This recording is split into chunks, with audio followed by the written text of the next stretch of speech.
Yeah, I've spent my whole career in industrial businesses. 27 years at Emerson, pretty industrial, pretty product oriented.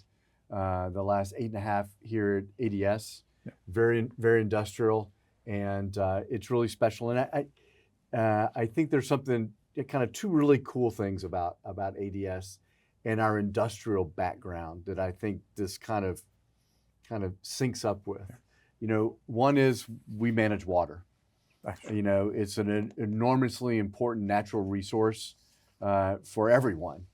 And we take that very, very, very seriously, you know, our part in managing stormwater, the onsite septic, things that we do with our products. And I think that's pretty cool to be, you know, in the middle of an important in the management of a precious resource like water. The other is, and I didn't come up with this, one of my board members did, but at ADS, it's really the great American story.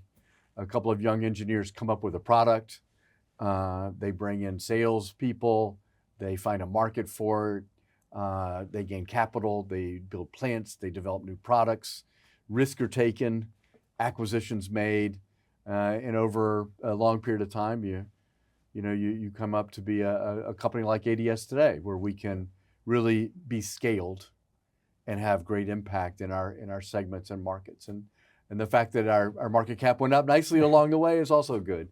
But I think that's a nice way, and our employees across North America take a huge amount of pride in that.